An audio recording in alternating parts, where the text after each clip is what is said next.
فإن الرجل ليصلي 60 سنة، 60 سنة، والله عز وجل ما يقبل منه الصلاة.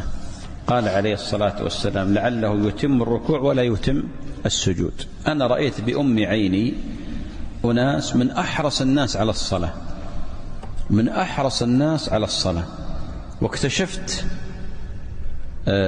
أنهم يرفعون أقدامهم في السجود، إذا سجد رفع قدمه.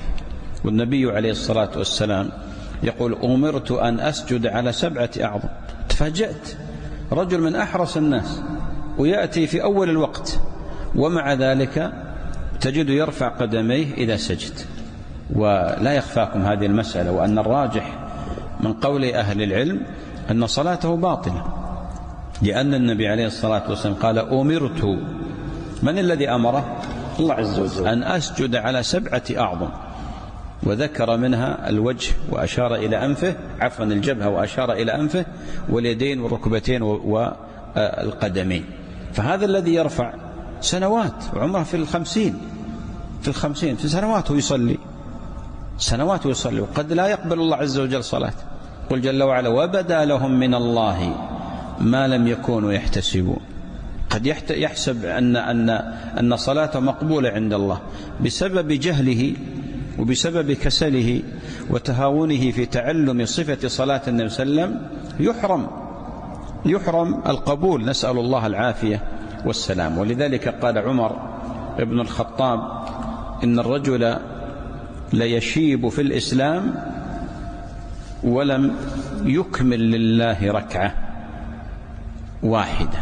إن الرجل ليشيب في الإسلام ولم يكمل لله ركعة واحدة. فقيل له: كيف يا أمير المؤمنين؟ قال: لا يتم ركوعها ولا سجودها، لا يتم ركوعها ولا سجود.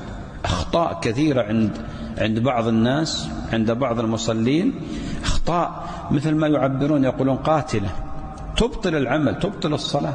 رفع القدمين في السجود، عدم الطمأنينة بين السجدتين، والراجح من قول أهل العلم أنها ركن من أركان الصلاة. عدم إقامة الصلب في الركوع، كثير من الناس من غير علة ومن غير سبب ولا عذر أبدا يركع ركوع لا يمكن أن يقال بأن هذا ركوع شرعي، وإنما هكذا خايف على عقاله يطيح، ولا خايف على ثوبه يتعفس، وشيء من هذا القبيل موجود الآن، تجده يرفع هكذا يمد راسه فقط. كثير من الناس وللأسف إذا سجد تجد يسجد على أنفه. أنا رأيت أيضا من يسجد على أنفه، والأصل الجبهة وليس الأنف، الأنف تابع للجبهة، الأنف يتبع الجبهة وليس الجبهة تتبع الأنف. فلو سجد على جبهته ولم يسجد على أنفه صح سجوده. أما من سجد على أنفه ولم يسجد على جبهته لا يصح سجوده في أصح قول أهل العلم.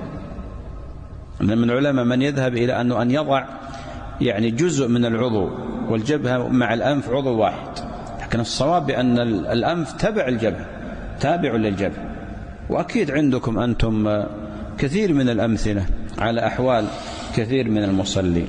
زد على أن بعض الناس يصلي قبل الوقت، يتعمد يصلي قبل الوقت، يقصد هذا ويحسب بأن الصلاة مقبولة، أو يقول لك إن الله غفور رحيم، مشغول، يصلي قبل الوقت. ولذلك للأسف نحتاج أن نعلم الناس وأن نرشد الناس، وينبغي لأئمة المساجد وخطب الجوامع طلبة العلم أن يتحدثوا كثيرا عن الصلاة.